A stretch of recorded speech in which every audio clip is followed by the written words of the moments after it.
मेरी माँ पुकारते हुए और दौड़ लगाते हुए उनके करीब पहुंचे, फिर सर से वो चादर उतार कर नीचे जमीन पर बिछा दी, जिसे मैं और आप कायनात का कीमती असासा समझते हैं। अपनी वालिदा को उस चादर के ऊपर बिठाया, कान लगाकर उनकी सारी बातें सुनी और उनके सारे दुखड़े हल कर दिए। ये है शरीयत, ये है सीरत जो हुजूर लेकर आए। फतह मक्का हुआ तो हुजूर अलैहिस्सलाम की रज़ाई खाला हजरत हलीमा सादिया सलामुल्लाह अलैहा की बहन हुजूर से मिलने के लिए आई। अपनी माँ का पूछा तो बताया गया कि उनका तो विसाल हो गया है। छम छम आंखों से आंसू बरसने लगे। बार बार हजरत हलीमा की शफकतें याद करते और साथ साथ रोते चले जाते। फिर अपनी खाला को रुखसत करना चाहा। एक घोड़ा, एक जोड़ा, 100 दिनार देकर मेरे हुजूर अपनी खाला को रुखसत किया। ये है शरीयत, ये है सीरत जो हुजूर लेकर आए। एक दिन हुजूर सहाबा को नमाज पढ़ाने आए। ताहद्दे निगाह सहाबा ने उठकर हुजूर का इस्तकबाल किया। मोहब्बतों भरा ये हुजूम आशिकां देखा तो छम छम आंखों में आंसू बरसने लगे। एक ठंडी आह भरी और क्या फरमाया, लो अदरकतु वालिदैया औ अहदहुमा, काश आज मेरे माँ बाप भी जिंदा होते या उनमें से कोई एक ही जिंदा होता, फिर मैं लोगों को नमाज ईशा पढ़ा रहा होता, उसमें सूरह फातिहा की तिलावत कर रहा होता, फिर मेरी माँ को मेरे साथ कोई काम याद आ जाता। वो दरवाजे पे आती, चिलमन सरकाती, अपने मीठे और प्यार भरे लहजे में फरमाती, इब्नी मुहम्मद, मेरे बेटे मुहम्मद मेरी बात तो सुनो। कहा लोगों नमाज का मुसल्ला छोड़कर पहले माँ की बात को सुन लेता। जमाने को अमली तौर पे बताया कि माँ बाप कितने मोतबर होते हैं, माँ बाप क्या होते हैं, ये जमाने को मेरे हुजूर ने बतलाया। हुजूर तशरीफ फरमाते, सहाबा बैठे थे। एक नौजवान हाजिर खिदमत हुआ, आकर अर्ज करता है, हुजूर मैं जिहाद पे जाना चाहता हूँ। मेरे आका पूछते हैं, अहयुन वालिदा का, क्या तेरे माँ बाप जिंदा हैं? काला नाम, जी हुजूर जिंदा हैं। काला फफीहिमा फजाहिद, फरमाया जाओ उनकी खिदमत करो, ये तुम्हारा जिहाद। माँ तड़प रही हो, बेटा जिहादी तंजीम के साथ जिहाद करता फिरे, अल्लाह की कसम अर्श का रहमान नाराज। बाप को जरूरत है बेटे की और बेटा तबलीगी गश्त पे निकला हुआ है, अल्लाह की कसम अर्श का रहमान नाराज।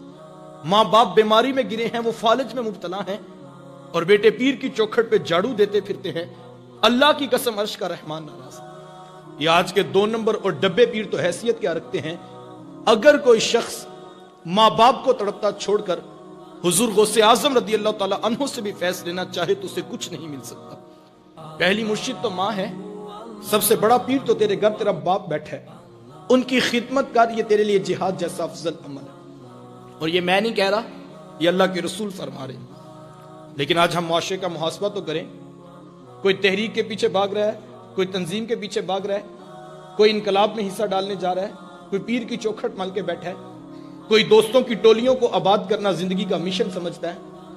अगर तो माँ बाप इजाजत देते हैं, दीगर भाई उनकी खिदमत के लिए मौजूद हैं, तो ये एक अलग बात है। वरना माँ बाप को तड़पता छोड़ जाए और ये ख्याल करता फिरे कि मेरे लीडर से मुझे कुछ मिलेगा, तो किसी चौखट से कुछ नहीं मिलेगा।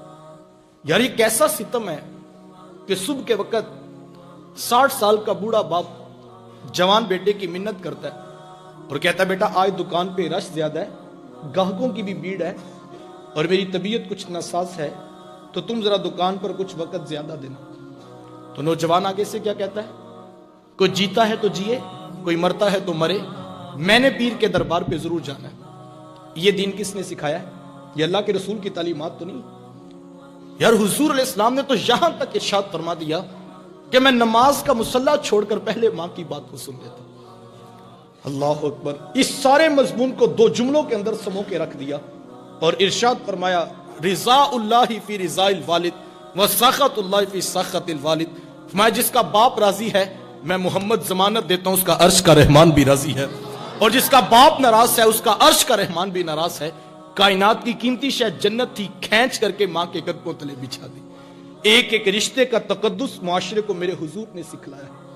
आप तारीख अरब उठाएं, कुरान मजीद के अंदर मौजूद है, जब किसी शख्स के यहाँ बेटी पैदा होती तो शर्म से उसका मुंह काला हो जाता। इज्जत और आबरू बचाने का एक ही रास्ता होता, کہ وہ ماں کی ممتا بری گود سے پھول جیسی بیٹی کو چھینتا، گڑا کھود کر دکا دے کر اوپر سے مٹی انڈیل کر جو ہے وہ فخر کرتا کہ میں گھر میں سانپ پیدا ہوا تھا تو اس کو آج میں نے دفن کر دیا۔ اس کی چیخیں، اس کی سسکیاں، اس کی آہیں باپ کے دل پر گدازنا پیدا کر سکتا۔ اگر کسی کے ہاتھوں میں اتنی سکت تھی تو وہ اس قابل تھا کہ معاشرے میں سر اٹھا کے جی سکے۔ یہ وہ عرب معاشرہ ہے جسے قرآن مجید فرقان حمید نے بیان کیا۔ جب بیٹیوں کو زندہ درگور کیا جا رہا تھا، بہنوں کو ذبح کیا جا رہا تھا، اس دور پہ میرے حضور کلمہ حق بلند کیا اور حضور میں بیٹیوں کو ذبح کرنے والوں سن لو، فاطمہ تو بدعۃ منی، میری فاطمہ تو میرے جگر کا ٹکڑا ہے۔ یہ کلمہ محبت بھی ہے اور یہ کلمہ جہاد بھی ہے۔ آج میں اور آپ اپنی بہن یا بیٹی کے لیے کوئی پیار بری بات کہیں تو یہ بہت بڑی بات نہیں ہے کہ اس معاشرے میں بیٹی کی عزت ہے، بہن کا وقار ہے۔ یوں ہی تو نہیں بوڑھا باپ جھکی ہوئی کمر پر بوریاں لاد لاد کے مزدوری کر رہا ہے کہ میں نے اپنی بہن کے، اپنی بیٹی کے ہاتھ پیلے کرنے ہیں۔ جوان سال بائی فیکٹری میں اوور ٹائم لگا رہا ہے، یونیورسٹی کے بعد 3 ٹیوشنیں پڑھا رہا ہے، جہیز کی ایک ایک چیز خرید کر وقت نکال کر اس کو اہم ذمہ داری سمجھ رہا ہے۔ یار یہ باپ تو ذبح کرتا تھا، یہ بھائی تو زندہ درگور کرتا تھا، ان کے سینے میں اتنا پیار کس نے بھر دیا؟ ماں باپ جب بیٹی کو رخصت کر رہے ہوتے ہیں ان کی آنکھوں میں پھوٹ پھوٹ کے آنسو بھر رہے ہوتے ہیں، بھائی غش کھا کے نیچے گر رہے ہوتے ہیں کہ ہم سے بہن کی جدائی کا منظر نہیں دیکھا جاتا۔ یار یہ تو ذبح کرتے تھے، یہ تو زندہ درگور کر دیتے تھے، ان کے سینے میں اتنا کوٹ کوٹ کر پیار کس نے بھر دیا؟ جواب ایک ہی ملے گا، یہ فیض ہے آمینہ کے لال کا، جنہوں نے کٹتی بچیوں کو عزت کی دہلیز پہ کھڑا کر دیا۔ حضور علیہ السلام ایک دن گھر تشریف لائے تو ام المومنین حضرت عائشہ صدیقہ رضی اللہ تعالیٰ عنہ عرض کرتی ہیں کہ حضور آج بڑا عجیب ماجرا ہوا۔ تو حضور میں عائشہ آج کیا ہوا؟ عرض کی حضور ایک حبشیہ نیاد عورت آئی اور اس نے آ کر دروازے پہ صدا لگائی، میں نے گھر میں تلاش کیا کہ سائل کو دینے کے لیے کچھ مل جائے، تو تلاش بسیار کے بعد مجھے ایک خوش کھجور ملی تو میں نے وہی اس کو صدقہ کر دیا کہ نبی کی چوکھٹ ہے اور سائل خالی نہ پلٹے۔ حضور اس نے اس کھجور کو 2 حصوں میں توڑا اور ایک دائیں جانب والی بیٹی کے منہ میں ڈال دیا اور ایک بائیں جانب والی بیٹی کے منہ میں ڈال دیا۔ حضور اس کو خود بھی بھوک لگی تھی، اس کا پیٹ کمر سے لگا تھا، لیکن اس نے خود کچھ نہیں کھایا اور سب کچھ اپنی بیٹیوں کو کھلا دیا۔ یہ کہتے کہتے ام المومنین آپ دیدہ ہو گئیں، آنکھوں سے آنسو ٹپکنے لگے۔